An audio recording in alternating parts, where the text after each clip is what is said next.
Good evening, everyone. Happy Monday. Glad to see you all here and ready to get started. We are in week 3. It's a little hard to believe that we are halfway through this course already. It's amazing that you have done 50% of CRP already. So the first thing I want to do is congratulate you for getting 50% of CRP done. I think that's awesome. So pat yourselves on the back and give yourself like a cookie this evening or do something after class that makes you happy and keeps you motivated to finish this month awesome. So first thing I like to do on Mondays is recap everything. The first 2 weeks was all about the audience being a hero. The first week especially. And you were asked to evaluate TEDs, and many of you did an awesome job with that. Looking into and evaluating different qualities and aspects in presenters to adopt them as ways that you would do things and strategies that you would encompass into the way you deliver a story. Week 2, as you just completed last week, was the planning process. It was the very beginning. It's the foundation of what your final presentation is going to be. And in both of our sessions for last week, we talked about the different options that you have for the final presentation. And that has to do with hire me, join me, or buy me. Now, each of those choices ultimately have similar goals where you want to captivate your audience and get them to make a decision based on what you deliver. All 3 options have this element of risk and what is it about you that your audience will take a risk? Why will they spend their time, their money, their energy, their focus to follow you? And every single one of those options, the main goal for you as the mentor, because you are switching the roles now, as the mentor, you're guiding your audience through your presentation.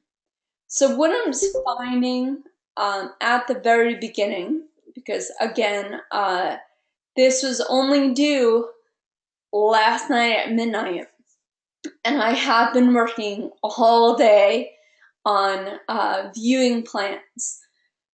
This one takes me a while, folks, and those of you that have received feedback from me, you can understand why I take my time with these.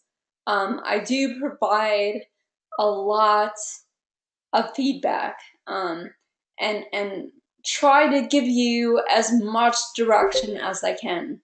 But as I said in week 2, it's really up to you. If you didn't put the detail in your plans, or you didn't reach out to other people to maybe take a look, there may be holes in your plan. There may be things that doesn't make your message clear or your purpose, or even to identify your audience. It's extremely important to know who you are talking to, especially going back to week 1, that the audience is your hero. And ultimately, they are going to be the ones that make a decision at the end of your presentation. Well, are they going to invite you to sit down for the potential of you being an employee at their company? Are they going to invite you to sit down and talk more about investing in your idea? Are they going to want to connect with you and talk more about this idea and what their role could be in this movement, or what their role could be in the creation of something bigger than you ever thought it was going to be? Um, so it's extremely important to know your audience. It's awesome for you guys to dream big and want to talk to the universe. That's amazing, because the universe, of course, is something you want to be on your side. However, the universe is vast, and in order to spark that flame, or that passion, or that direction, there needs to be a focus. So, what I'm seeing uh, so far is there is a clear direction. There is many of you know what you want, and you have this business plan. But it's a broad spectrum. And when you read my feedback, I give you a direction. Well, if you are teetering on two companies, or you're teetering on two different ideas, I picked out your strengths and gave you more of a direction, and asked you questions and prompt you to give me either give me more information, or go in a more solid direction. Does that make sense so far? Awesome. Awesome. I do want to address, before we get into the concepts for this week, I do want to address, if you guys are part of my section 20, I sent out I sent out a message this morning. Unfortunately, there was something went wrong in that section with my platform, and for the discussion board, everyone received an F. Do not freak out, do not panic. I'm totally aware of this situation, and once I revisit the discussion board, that grade will change. I promise. I promise. But as I stated last week, the way that I work is I find that the assignment is weighted way heavier than the discussion boards. And I'm in the discussion board every single day for the entire week, giving you that feedback kind of instantaneously, because I talk to you on the discussion board. So I feel like you guys have my feedback already. It's just a matter of me going in and making sure that you responded to your classmates, you answered the questions if I asked you questions, and stuff like that. So the assignments are my priority, especially the plans, because I feel like it's essential for you to get the feedback for your plans, so you can move on and start to build your first draft of the presentation. Are we cool with that?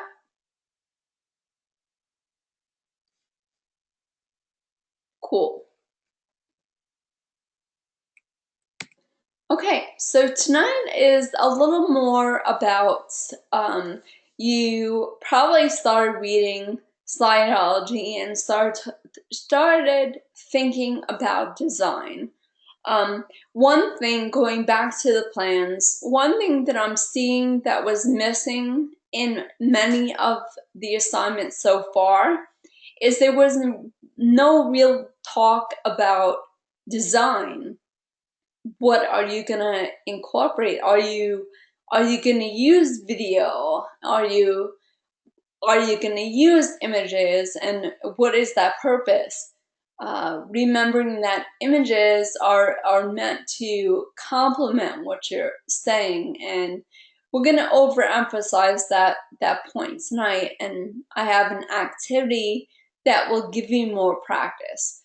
This will enhance your presentation. This will enhance your visual story. And give your audience something to connect to and ponder. If you notice, this week there isn't a discussion board that is graded. However, there is a discussion board, and the way that it's set up is that it's a community discussion board style. And what this is meant to do is to give you guys the opportunity to help each other out. We're all at different levels. We all have different skills that we could bring to the table. Some are more advanced than others, and it fluctuates in different categories using different programs, but we don't have to feel like we're alone. You have this community of people that you could tap into and reach out to.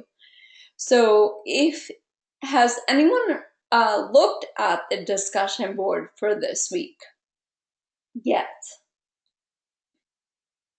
Awesome. So you guys understand that it's really a call to action for me to offer best practices.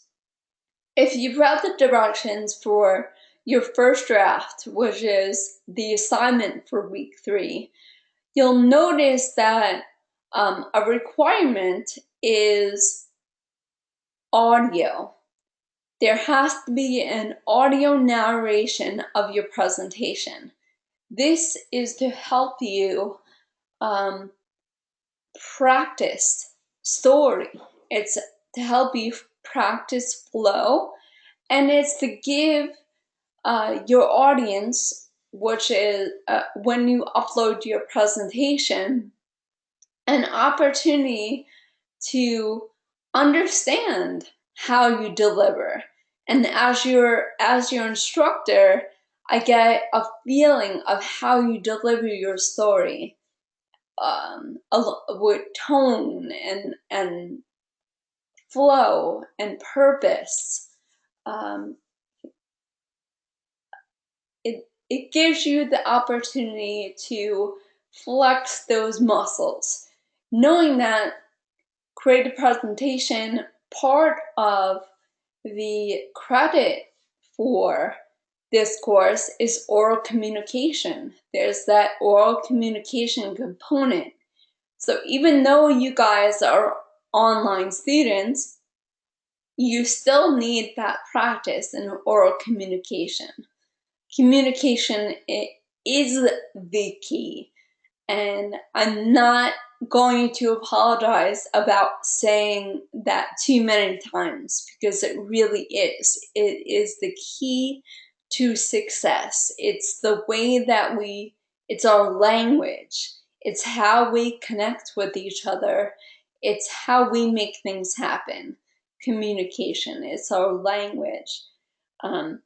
So this week, and of course, it's going to be a requirement for the final presentation, but there's an audio component. So the discussion board for this week is to share in those best practices. I open up the discussion board with a program called QuickTime Player.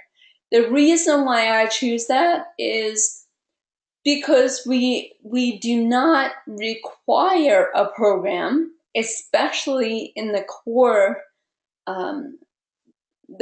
classes.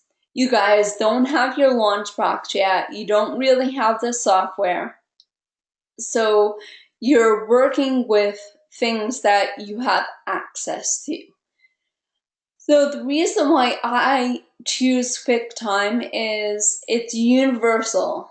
You don't need a Macintosh, you don't need a PC, it could be either platform. So if you have a Dell computer, you can use it. If you have a MacBook Pro, you can use it. It's across platforms. Um, and it's extremely easy. I have taken a screenshot of how you can access it. And I also shared an example of a recording. Uh, it's very easy. It's probably one of the easiest programs to use, but there are several others. There's Audacity. I'm going to talk about Screencastify this evening because it's a great app that could be used with online programs. Um, and you'll find that your classmates have so much knowledge and they have so much experience that it will really help you with your own presentations and find your best fit. Any questions on that so far?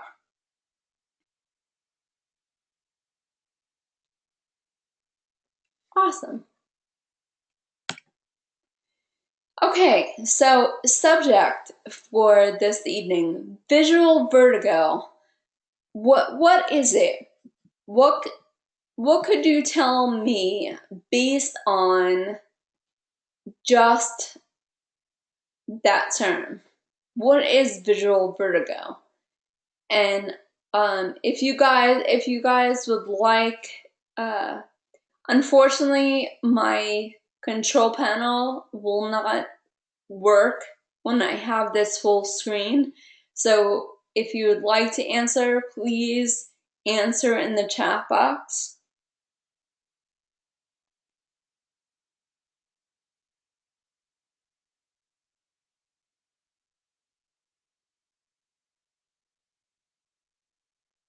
Uh-oh, did I stump you?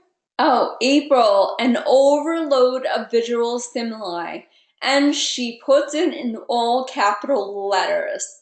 So absolutely, that you hit the nail right over the head. It's an overload of visual stimuli. And what can that do for your audience? Oh, no worries. I thought you were emphasizing that point, which I thought was kind of brilliant. So, no worries. What can that do for your audience? Yes, Cassie, shadow the message. Absolutely. It could distract your audience from what you're trying to say and what the message that you're trying to deliver, the purpose. And it could be very overwhelming. So now I'm going to trip you out with some optical illusion. And just stare at that for a little while.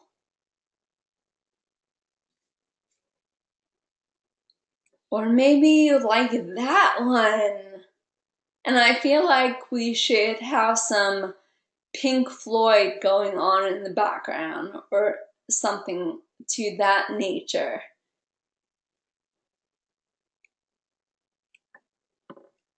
Okay, so it'll make your eyes pop out of your head. Yes, Omar, your eyes right on cue. It and think about what this makes you feel like after a while, like how it makes you kind of makes you nauseous, doesn't it? Yeah. Wow. So you don't oops, I didn't mean for that. Okay, you don't want your audience to be nauseous. You don't want your audience to be dizzy or off balance. You are their guide to make them follow you in a direction that is clear and concise and doesn't make them feel like they're going to fall overboard on a boat. So know that your visual story, it's just as important to have your images complement what you're saying, not distract. Now, there are a couple of rules when it comes into using animation, because animation could distract as well. And there's, we sometimes get overzealous, especially when we're using a new program and we see all these cool little things that we can do visually, but we tend to overdo it. So in the nature of that, the next couple of slides just go along with what you can do to distract. So sometimes too many animations can confuse, right? So in the beginning, with all the cheerleaders moving, it was okay, but then add text coming in like that and moving. Too many animations at once could be very, very confusing. Now this speaks for itself. How do we read text? What's the natural way to read text? Left to right, okay? So if you have your text come in left from right to left, it's counterintuitive. It's not how our brain works and processes. Same thing with images. If you have images coming in from right to left, it throws you off because it's not the natural order of things.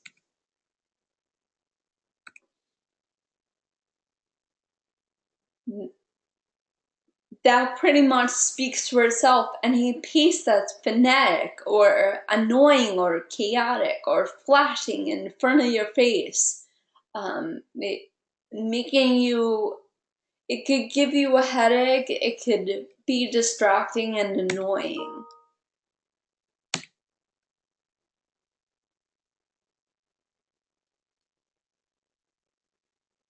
If the animation style's unnecessary, you may not need an explosion. If you aren't talking about something that is extreme, you may not want to use an explosion unless you're talking about Michael Bay, or that's who you're speaking to. You may want to use some explosions. Some animation startles, just because.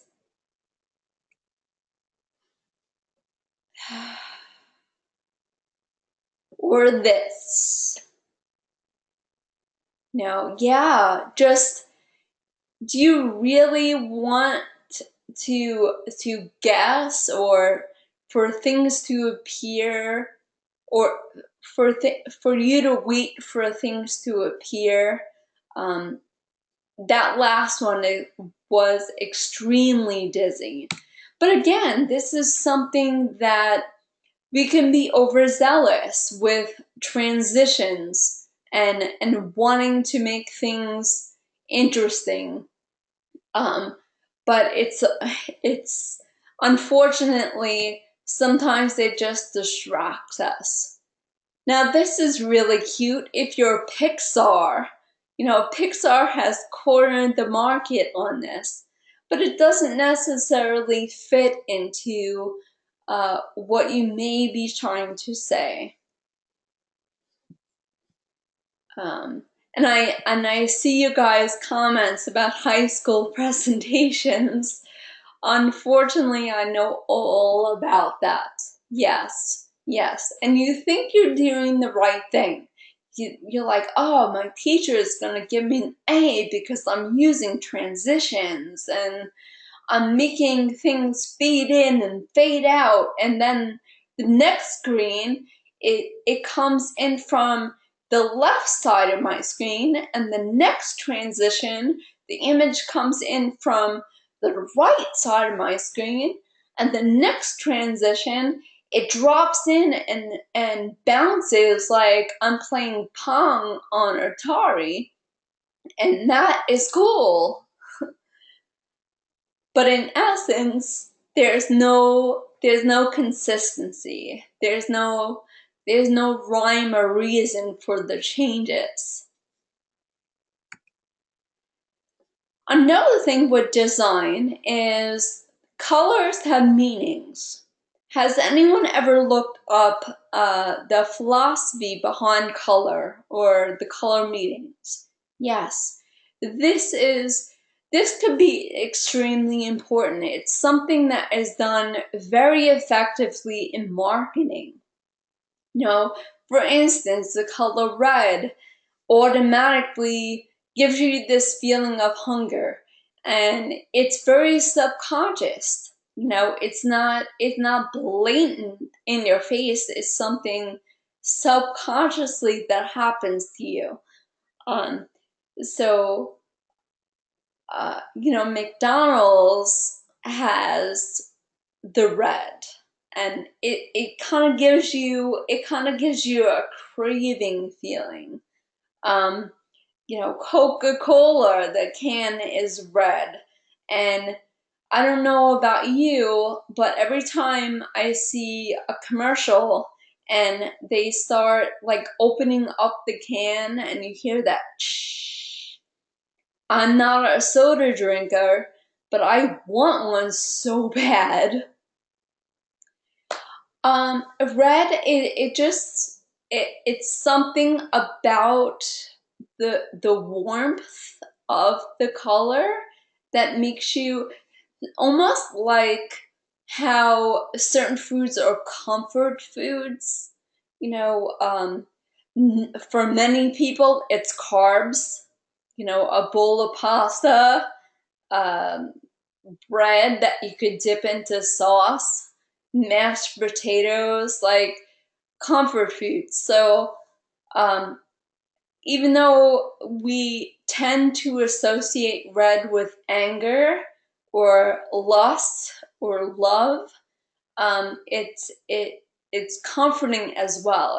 It's warm and inviting. Um, Purple, and I won't go through the whole rainbow, but purple is associated with royalty. It almost gives a presence of hierarchy and power. Um, it and some of these colors intertwine too. You know, depending on how you use them, depending on the hue of a certain color, and then also depending on the story behind it, um, what your delivery is, what you present to your audience. So everything becomes this factor. But it's very interesting. It's a very interesting little extra research to do. That color has a lot to do with um, the way the audience views your presentation.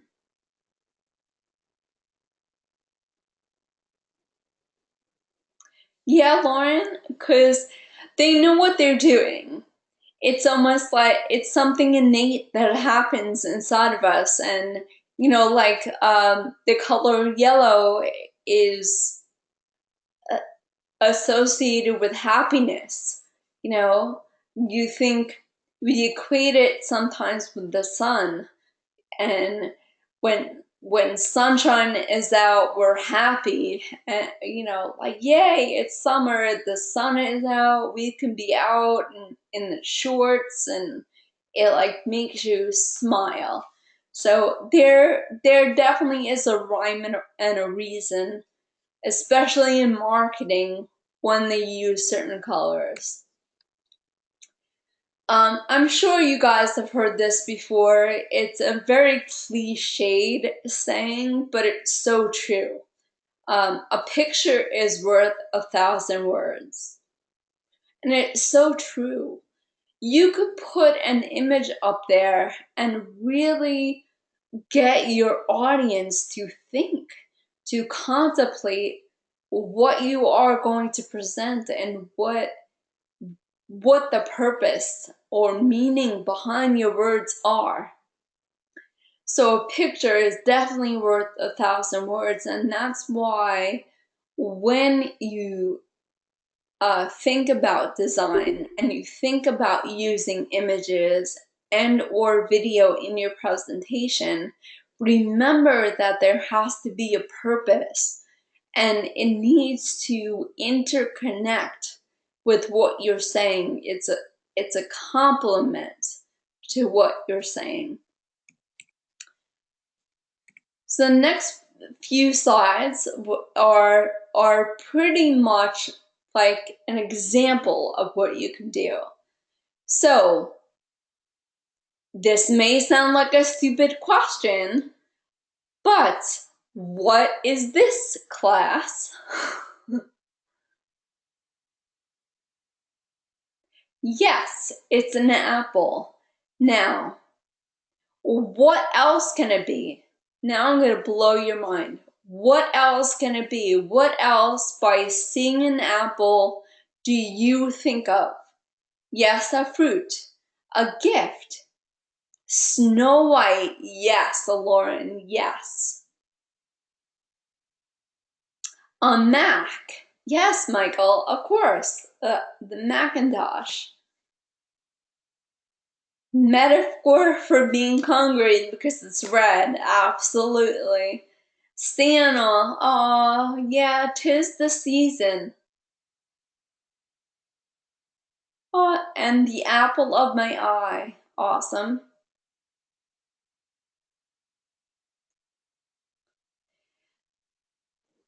It's also symbolic of biblical stories, thinking of Adam and Eve. Michael, I was just going to say that school teacher. The fall of man. How profound is that? Very profound. And one I didn't see mentioned yet is an apple a day keeps the doctor away. It's something that our parents told us over and over again when we were kids. The fact of the matter is, and why I'm bringing this up, is there is always surface meaning. But think of this is such a simple image. However, it gets us to think about all these other things that it can mean just by having an image behind you. So a picture worth 1,000 words, this is exactly what I'm talking about. Sometimes the image choice that you use is just as impactful as when you start to begin your story. You are setting the stage and you are pretty much exercising the muscles of your audience. Now our mind is a tremendous muscle in our body, and think of the power that you will have as a speaker when you get your audience to think on a deeper level. Make sense?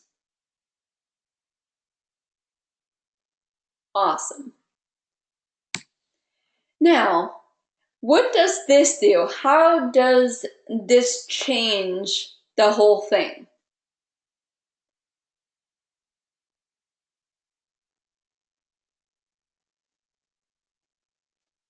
How does a word, yes, Lauren, no emotion, it's just a word. It's a literal, we look at the screen and we see the letters that spell apple. That is it. That is it. It doesn't really give that much more room or get you to think symbolically because it is a word, it's not an image. Now, what if I do this? How do you guys feel about this?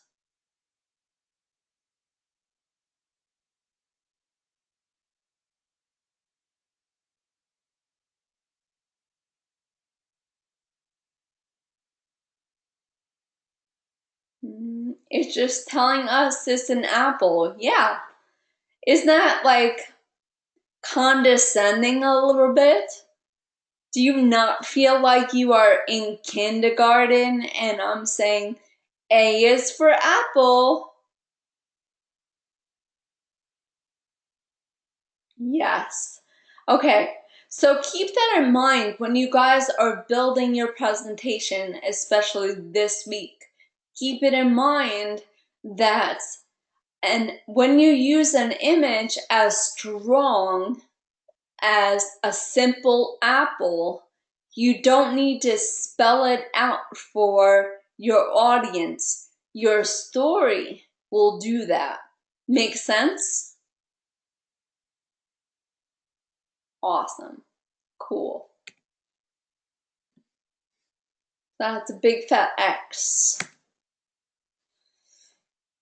What do you think when you see this slide right off the bat? Do you guys see the words at first?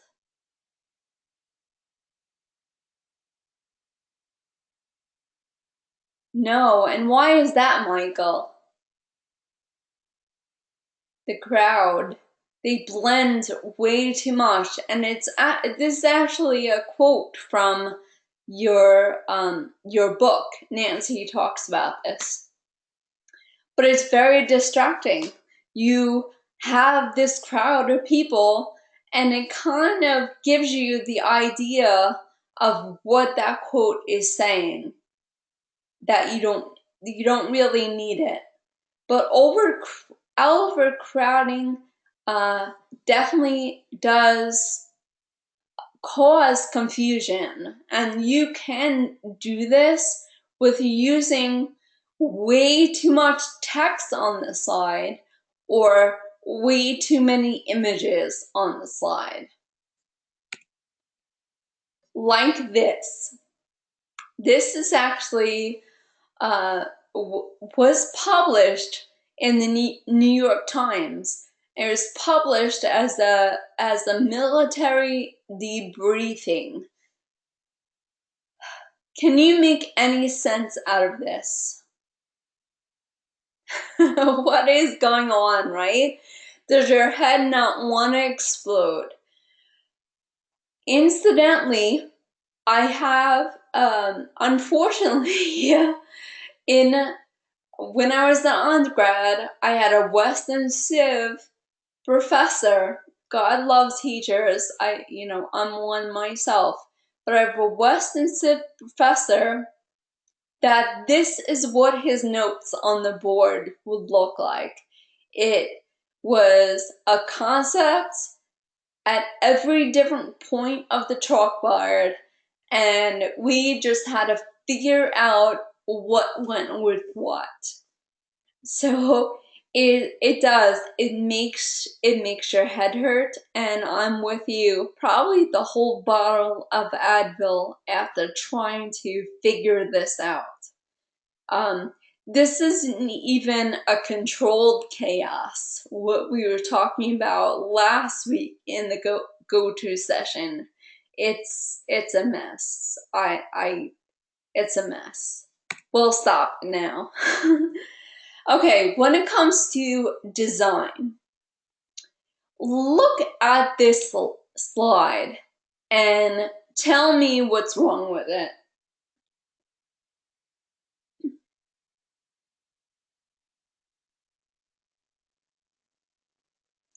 Can't read Lazy Cat. After a while, I guess you can, but yes. Too many pictures. Too much, can't focus, it's messy, absolutely. And it's not my cat, it's actually a friend and colleague of mine. It's his cat.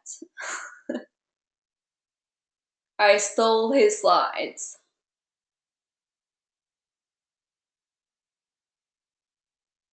But yeah, there's no order. Now, what else can you infer from this? How could you make this better?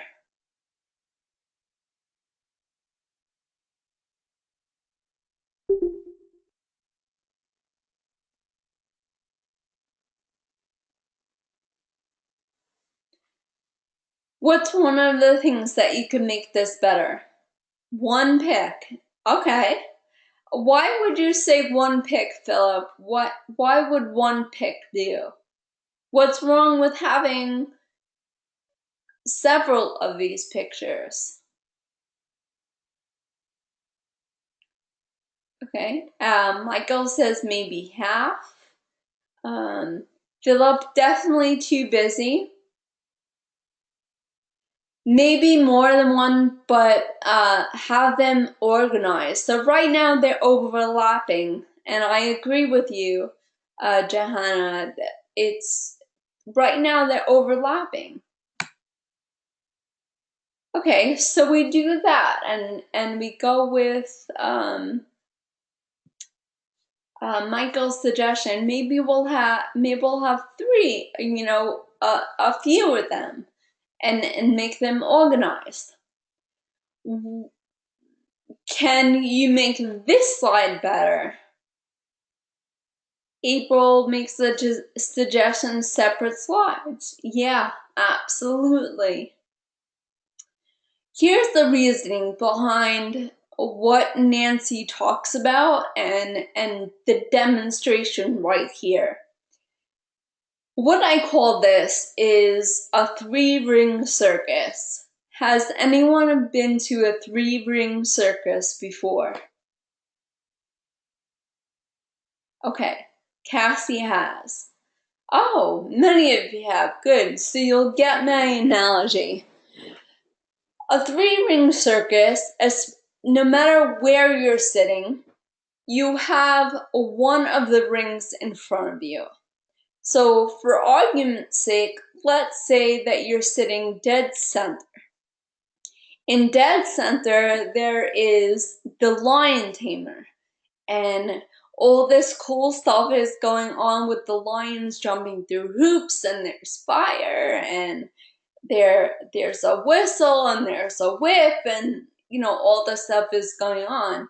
But all of a sudden, to the left of you, the trapeze artist, there's oohs and ahs, and your attention goes automatically to the left side. But then to your right, there is a roar of laughter because the clowns are doing something that is making the crowd go wild and laugh hysterically. So now your attention goes to the right, and as you're going to the right, you're missing out on the tiger jumping through 3 rings of fire. My point is, if you have too much going on at once, you have now divided your audience, and your audience can't focus on one particular thing, and direction is lost. Does that make sense?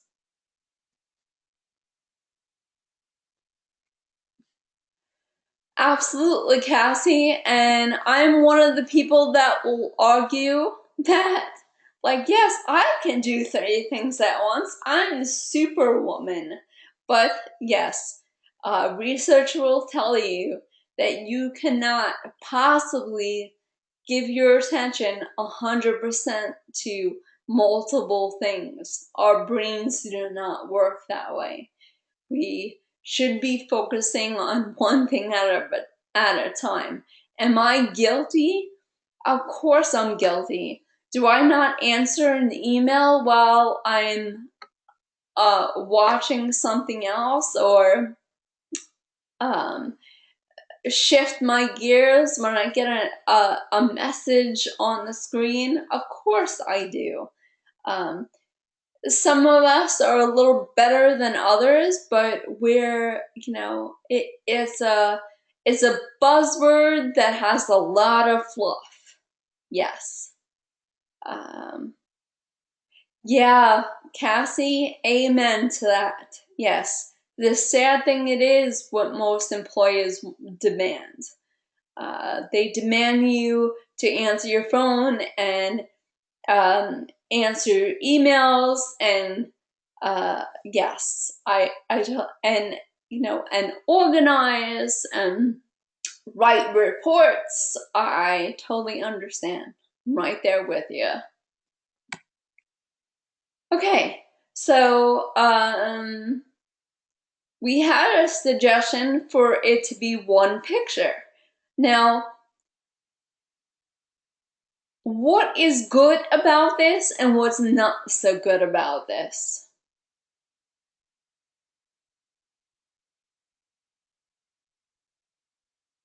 Okay, Lauren, that's interesting. I don't think it would show enough how lazy the cat is. I think it should be larger, Johanna says. Yes, it doesn't attract the eye. There's too much white space. Too much white space. So we make it bigger. How does that look?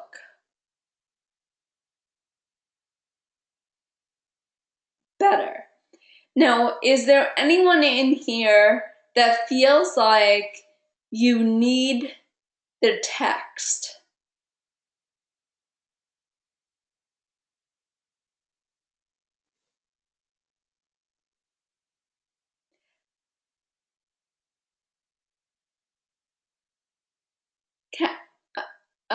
Black cancels out the empty space. You need the text to understand. Okay, it's interesting that you guys bring that up, and I do understand where you're coming from when thinking that way, especially coming from a background of the way presentations were, especially in high school. However, your story is going to let the audience know. Your words, your flow, bring up the fact that, if you're the speaker, if you're Andy that was in the first picture, and you start to tell a story about your cat and how lazy your cat is, you'll understand and make the connection to that image.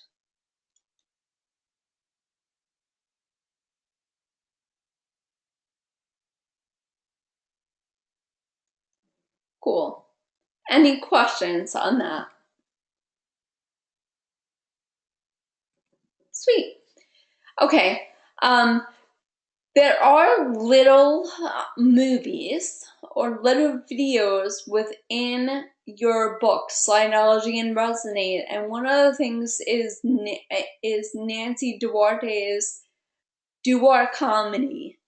And one of the little videos, and unfortunately I can't really play it while we're in session because the videos lag, but there's one video called The Horror of Franken Slides. Now, just from the title, what do you think a Franken slide is?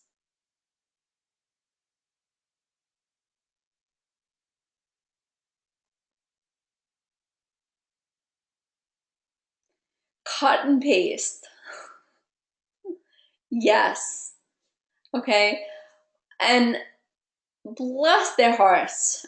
Again, it comes with the excitement of using new programs.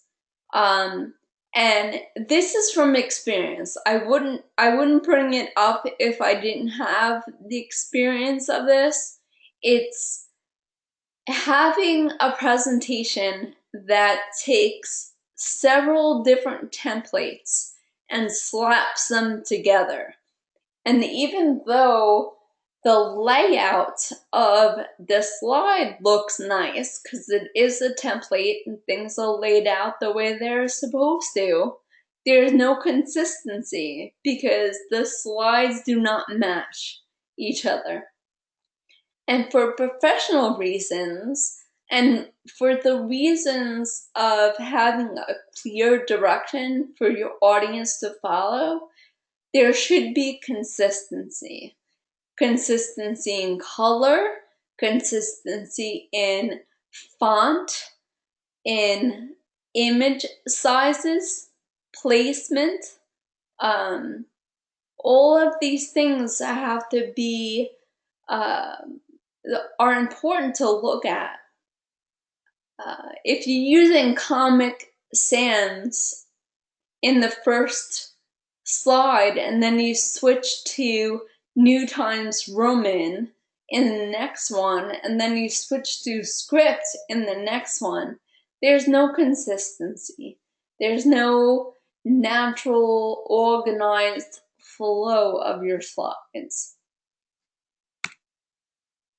Okay, like I said, I do have an activity plan, and it has to do with this very fact. It's finding images that are going to complement what you're going to say.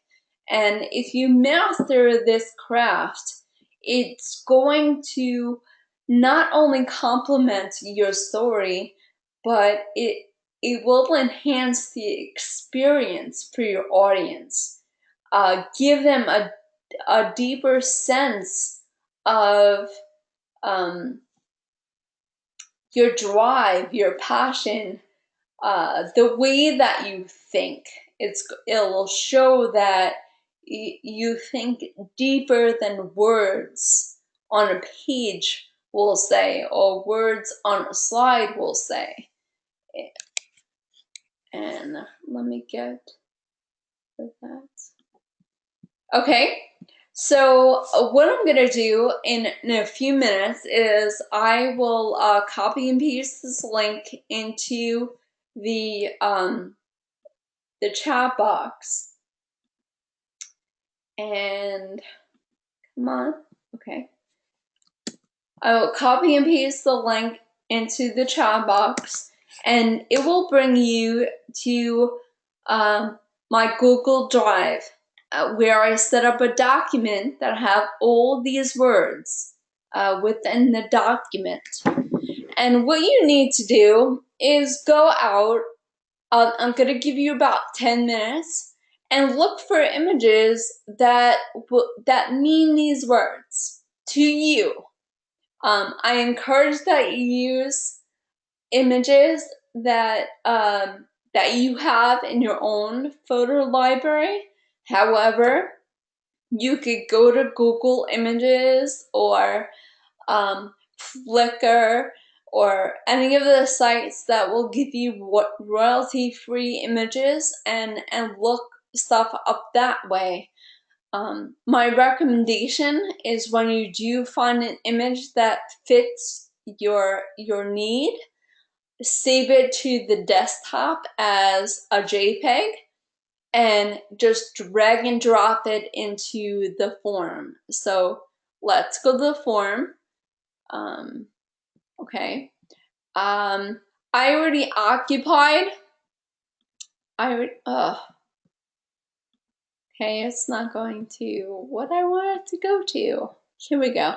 I've already occupied my slots just to give you, oh, Johanna, I'm sorry that you're not going to be able to do the activity, but you could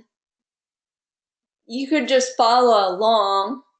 I'm so sorry. But I already occupied the slots just to give you an example of what you can do. So it goes across.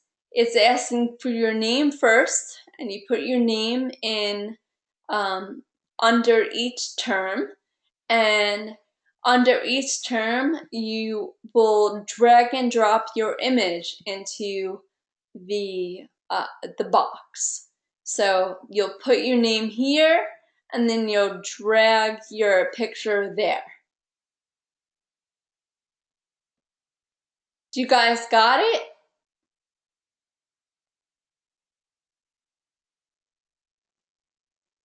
Cool.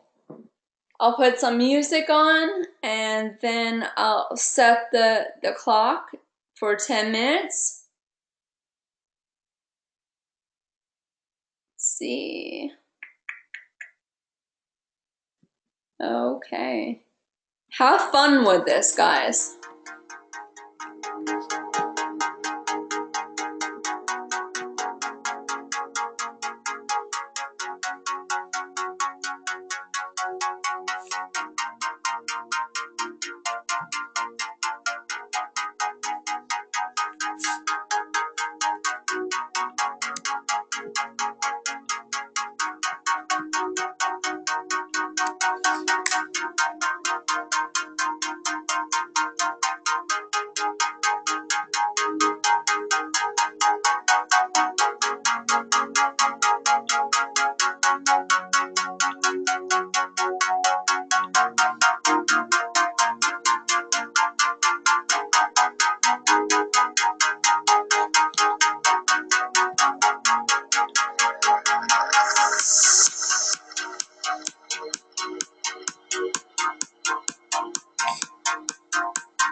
Alright guys, I'm so sorry that this didn't work for some people. I do know that sometimes it's the browser, as I was chatting with you in the chat box, especially with Google Drive or anything that that is done in Google. It is better to use Chrome. Chrome is definitely the preferred browser when it comes to that. However, it's okay. I just wanted to make sure that you got the gist of what the activity was allowing you to do, and to get you to think about what images would be the best choice in complementing your message and help you in conveying that message. So, would anyone like to volunteer to tell us your story or the reasoning behind your choices?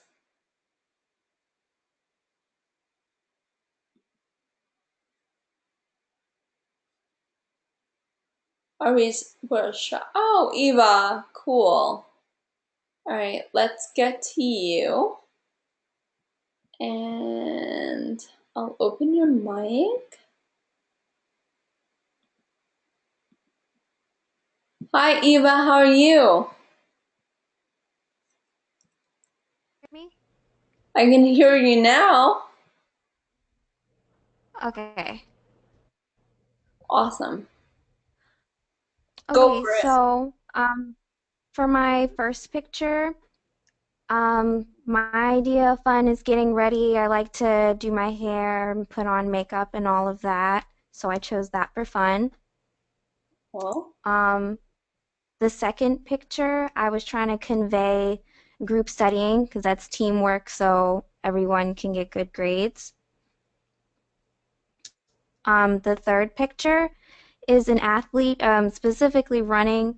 I'm terrible at running, so that's a struggle for me. And my fourth picture, I do a lot of traveling with my mom, and every time we drive on a dirt road, it smells horrible because of the animals, so that made me think of Stinky. oh wow, yeah. But what an awesome way to um have to deal with stinkiness, travel. So that's Yeah, definitely. that's awesome. That's awesome. I'm a little jealous. That's great.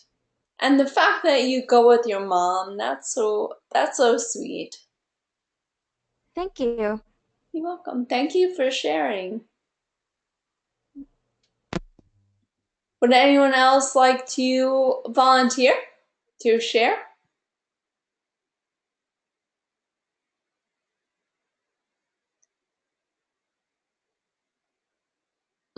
My pictures seem to be disappearing and reappearing, but oh cool, April. Hi April, how are you? Let's scroll down to where you are. Okay, cool. Can you hear me? Oh, you don't have a microphone. Do you want me to go? Do you want to type it and I can verbalize?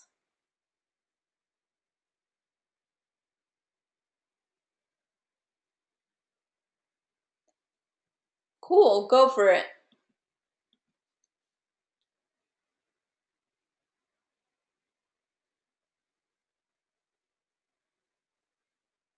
And yes, I agree with Johanna. The first picture is absolutely adorable.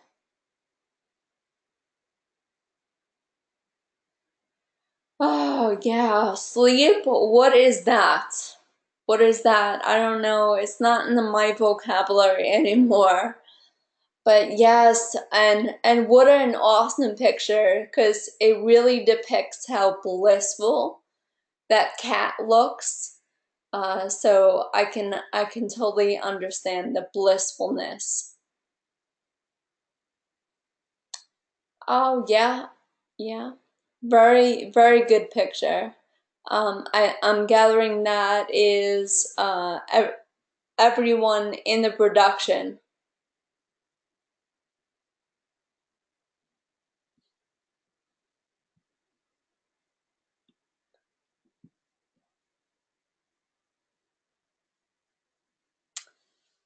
Oh wow, that's profound. Um, that that is would have an amazing impact on your audience, especially the way that you deliver it, because it's something that the audience wouldn't think of right away. They would need some direction. So, wow, that image is very impactful.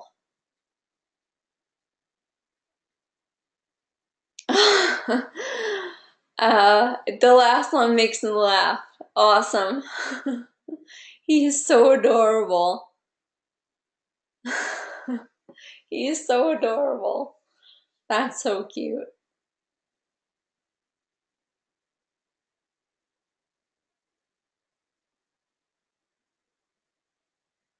Okay, Lauren. Awesome. Thank you, April, for sharing with us. And uh, okay, there Lauren is. Let me open your mic. Lauren, okay, there you go. Can you hear me? Yes. All right. The first one is a roller coaster because I don't know, like I like the excitement, the adrenaline rush. So I think that like when I think of fun, I think of that. Um, let me hold on. Let me actually open that up so I could see it. The next one for teamwork, I chose the WNBA because I'm a I used to play basketball, so like my whole life. So like I definitely know teamwork is involved in when you play a sport. Sweet. I just I'm sorry? Oh, I was just saying sweet. Oh, okay. For the next one, I decided to put the cards image because I feel like anything that is worth like accomplishing is you have to put has a struggle involved in it. So and then the last one, me and my son always watch Sesame Street like every morning. So Oscar is always talking about his love for his trash. So I figure that can go great for Stinky. Awesome. Awesome. Beautiful. I absolutely I my favorite description that you gave was for struggle. I think that is such a beautiful metaphor, and it would be I hope that you put that in your final presentation because I think that is a very strong message. Depending on what your purpose is, that's a really strong message to have. Awesome. Yes, definitely write it down. Put it on a sticky note and slap it on the fridge because we go to the refrigerator every morning and that is where you'll mostly see it.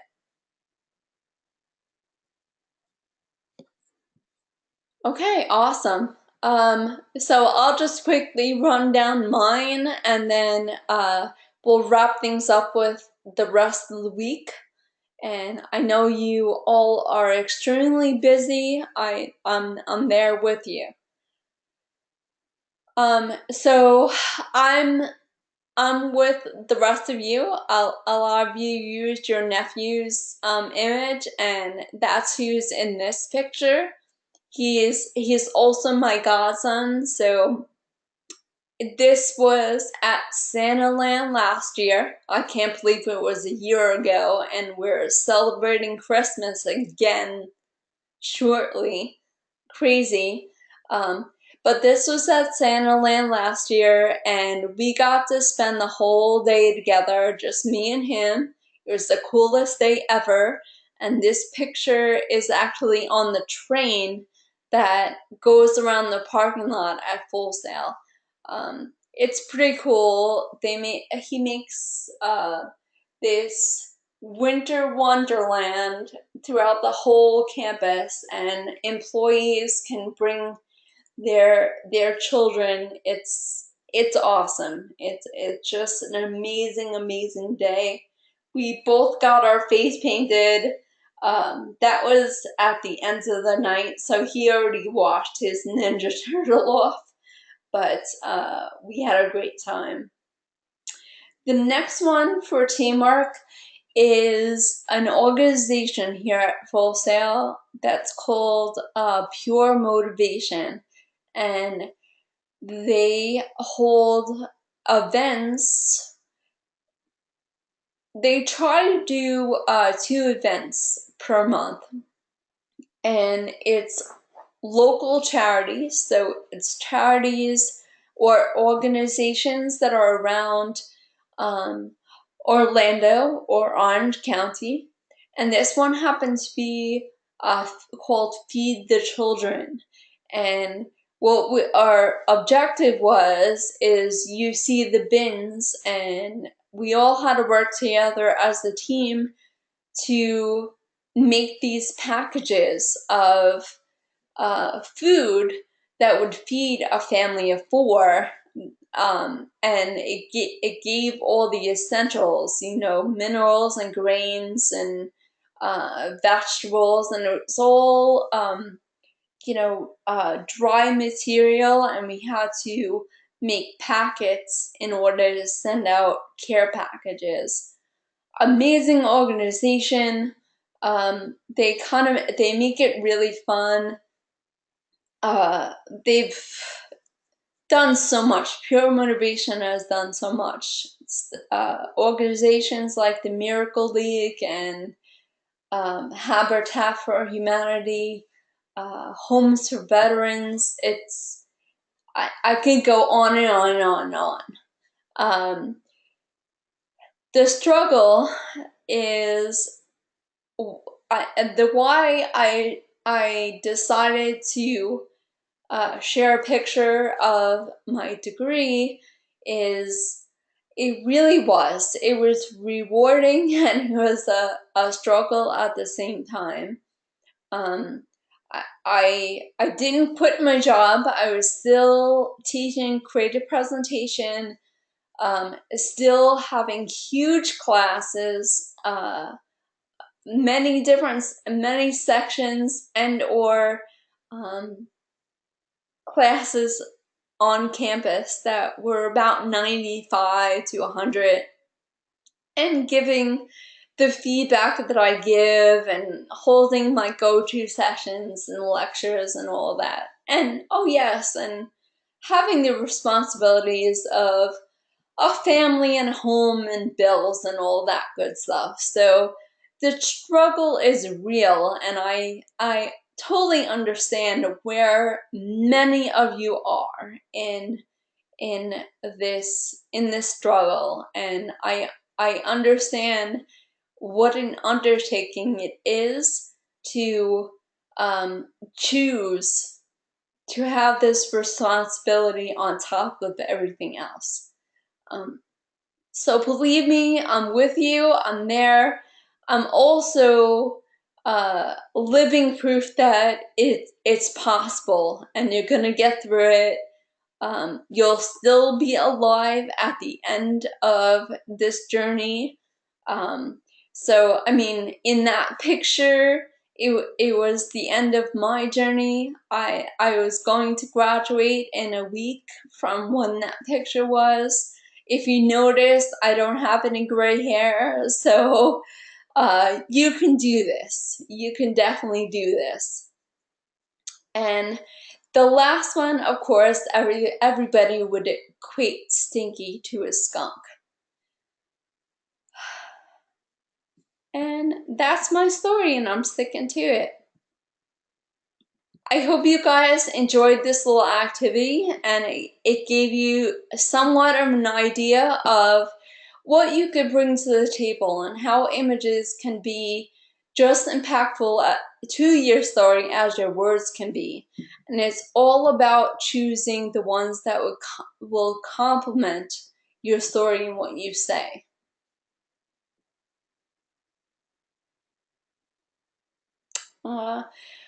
Johanna, that just means that you are that much stronger for this week and building your drafts for this week. So keep all that in mind. Okay, so coming to the assignment for week 3, it's the first draft. Now here is what I tell all my classes, because everyone freaks out about uh, about the rough draft. Everyone freaks out and it's like, oh my god, I don't even know what direction, I don't know what to do, I don't know where to begin. Deep breaths. You are going to get extensive feedback from me on your plans. I don't and I'm not exaggerating. You will get extensive feedback on your plans.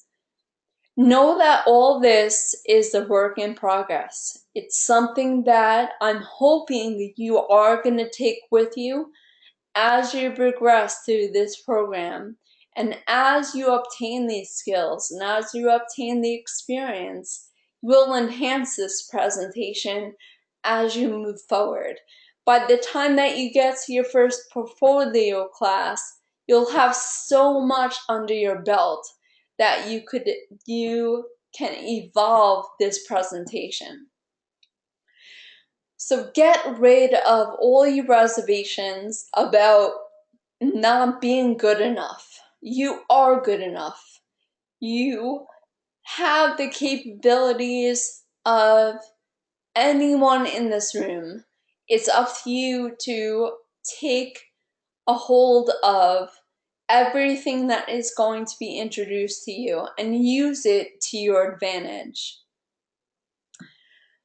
And Lauren, I totally understand, and it's part of that planning process. I think if you weren't nervous and you didn't get stressed out or you didn't feel anything, that means that you're not connected to it and your heart is not in it.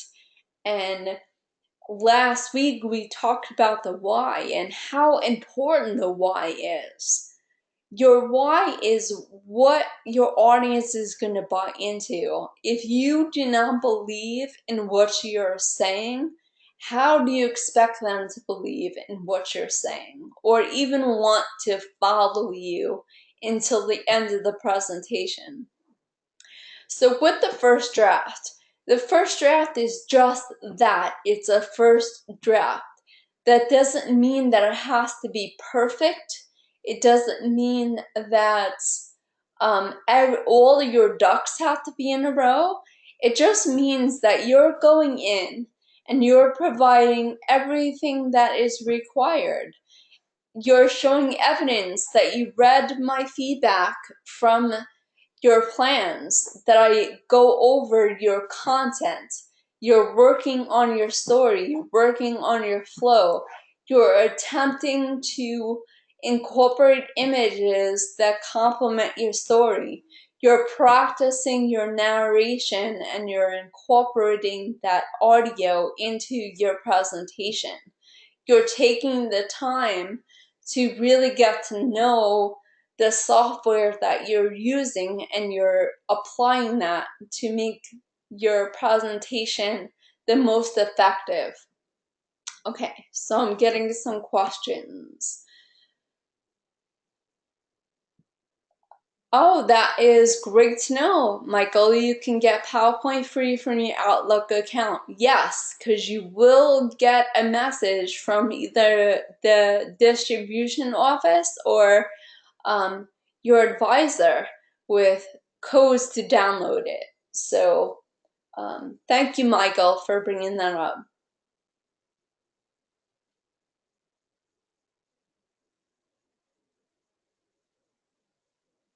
And Derek, yeah, also great advice.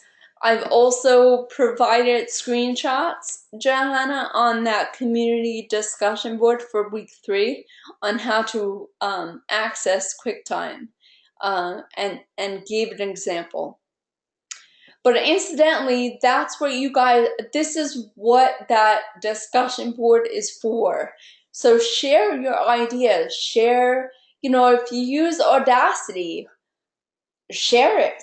If you use Screencastify, or if you use the recording in iMovie, if you use GarageBand, share it. Share your best practices. Um, so in week 3, that's really what it's asking you. It's asking you for you to start to build your presentation. So you will see in your announcements and emails from me to treat this as your final presentation. That does not mean this is your final presentation. What that means is you're building your presentation.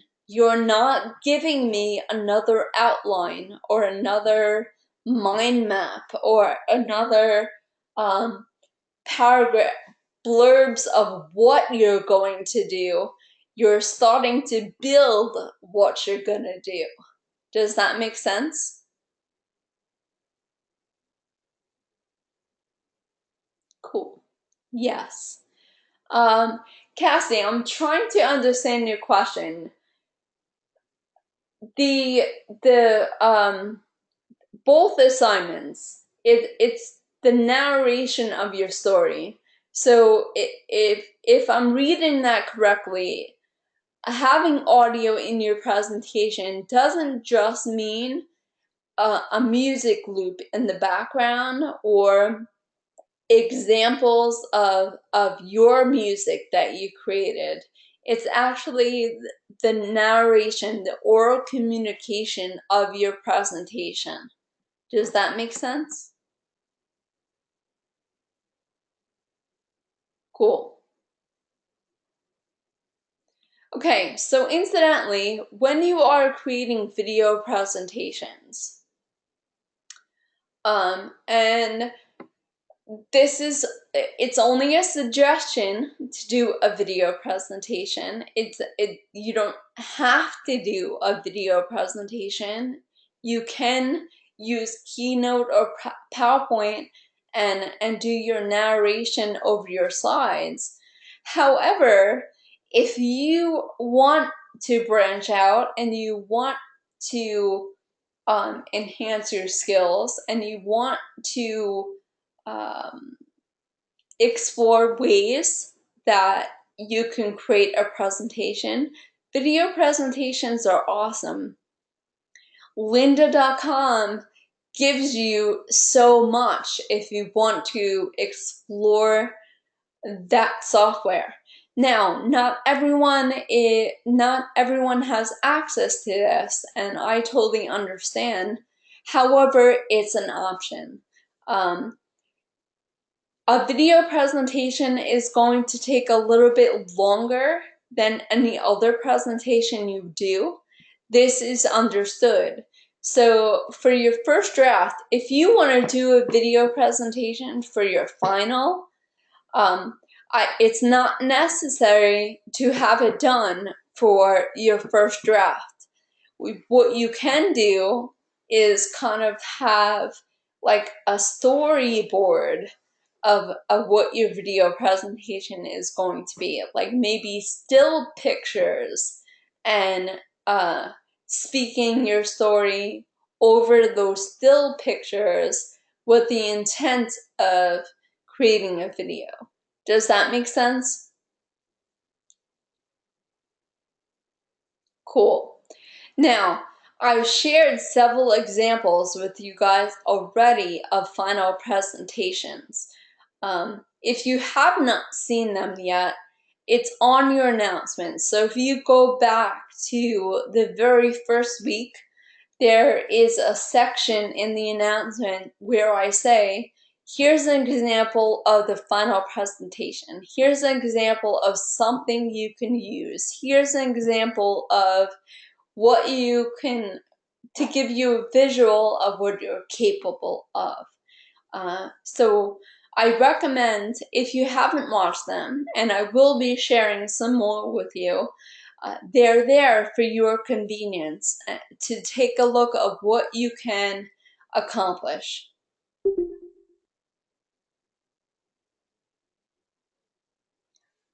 Awesome, Johanna, I'm glad. Um, and know that those students had the same exact time that you guys had. So you are very capable. You can do this. You can, it's possible you can do it. I promise.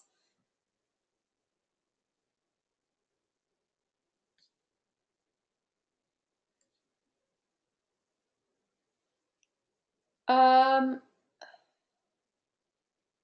I'm unclear about that question. In the examples that I showed you, they are talking. They do have narration. And yes, both need narration. It is the oral communication component of the assignment.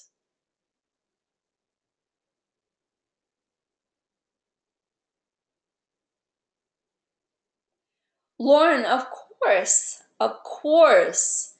You guys are each other's support system. So absolutely share. Absolutely share. Okay, so with video presentations, and this also goes for those online programs. If you're using Google Drive, for Google Slides, you are going to do the same thing. If you're using Prezi, you're going to do the same thing. Create a document, and that the document is what you upload to the platform.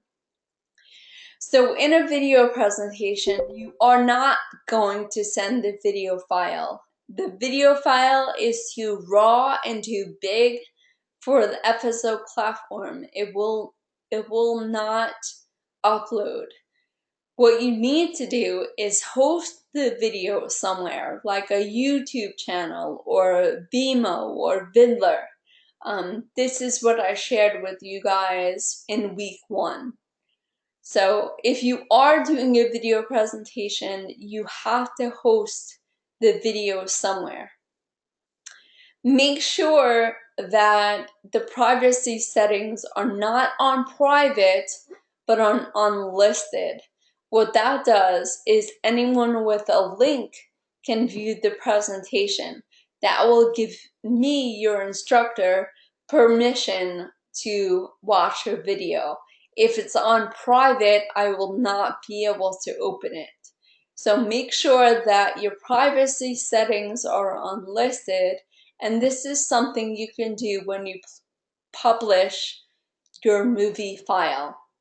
And then all you need to do is copy and paste the YouTube link in a text document. It could be Word, it could be text edit, it could be any software that you have that would create a document. And copy and paste that link in there.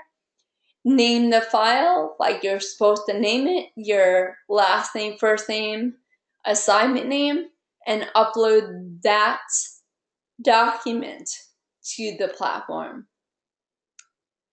Cassie, it is only if you are going to make a presentation, a movie presentation.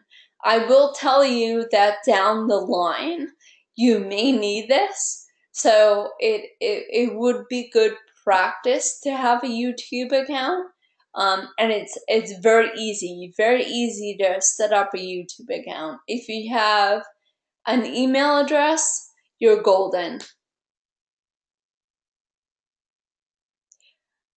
April, absolutely not.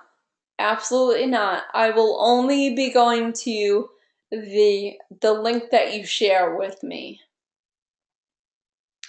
However, if you are concerned about that, all you would have to do is make another account.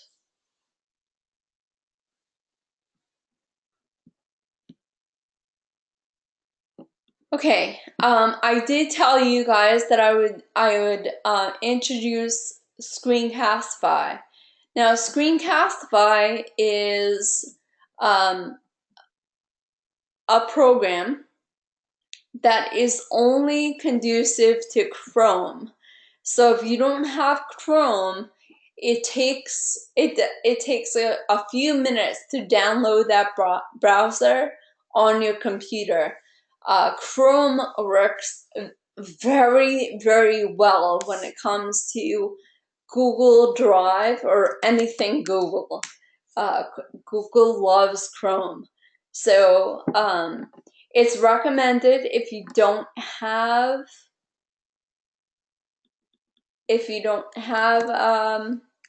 Chrome to take a few minutes and download Chrome.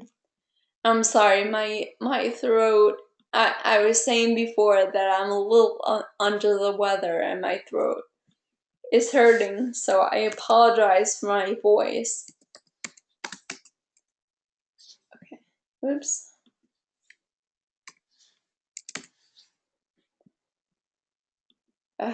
Okay, so I already have the Screencastify app on my desktop, but after you download the app, that is the icon that's going to appear in your toolbar and makes it extremely easy to use.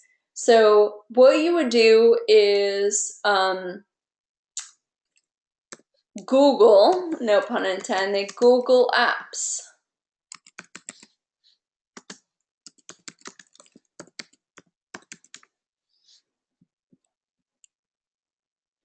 Okay, and you go to the Chrome Web Store, and then you could go up to the search bar right here and just put Screencastify.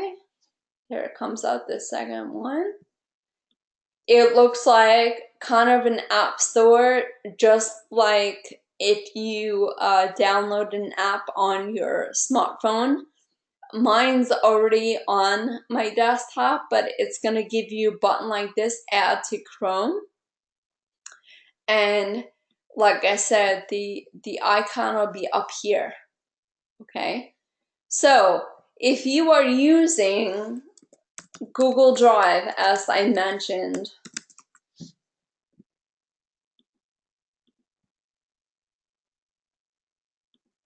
okay, so if you use Google Drive, and you'll be creating a new slide deck, and Google Slides act just like PowerPoint. And if you wanted to use this to create your presentation and then record your voice, you would just go up to Screencastify right here. Make sure your microphone select, record desktop. You could pick entire screen. 3, 2, 1. Hello everyone, how are we this evening? And then stop it and recording. Hello everyone, how are we this evening? Simple. Okay, very easy to use, very user friendly, and it'll give you the option if you want to save your presentation right on the Google Drive, which is an extra added bonus because Google Drive is on the internet. You don't have to worry about an external hard drive. You don't have to worry about losing your work. It's all on here. All on here. Do you have any questions?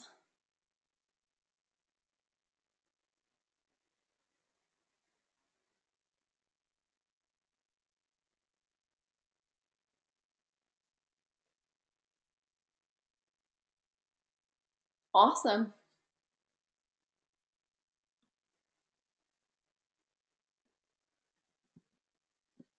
Cool. Well, Johanna, just like any other week, this is recorded. So as soon as we get out of the session, I render the video, and this will be up and running by tomorrow morning. You'll have my new announcement with everything that you need for the week, and that you'll have access to it the entire week. Well, my friends, thank you so much for joining me this evening. I always appreciate your company. If you do have any questions, you can always email me, message me, or call me. I know that this is on everyone's mind, so I will address it. I work very diligently on your plans. My goal is to have everything in your grades done by Wednesday at the latest. So do not freak out if you don't have a grade yet by tomorrow. By Wednesday the latest, I will have those in. Please also note that I'm quick. I'm a quick grader. Tuesday, Wednesday is extremely quick to get grades back. I don't want to set you up for something that you may or may not get in the future. It's mainly selfish for me because I stress over that I want you guys to have your feedback. It's a hang up of mine. So be very patient with your instructors going forward. I'm extremely fast when it comes to that. Other than that, again, you guys got this. If you haven't watched the short little video that I shared with you in week 2, and you're feeling any doubt, I shared the confidence unicorn with you. So just refer to the confidence unicorn and you'll be all good. Oh, Cassie, I was 75 this month. Yeah, I was 75. But I love it. I love it.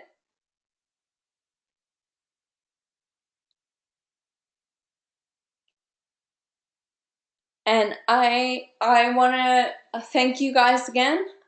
Enjoy the rest of your evening. And again, if you have any questions, feel free to message me and be proactive on that discussion board.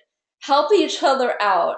I know in the past, people have done an outstanding job on that discussion board and have found things that empowered them, and they didn't even know that they were capable of doing some of this stuff. So please share those best practices as much as you can.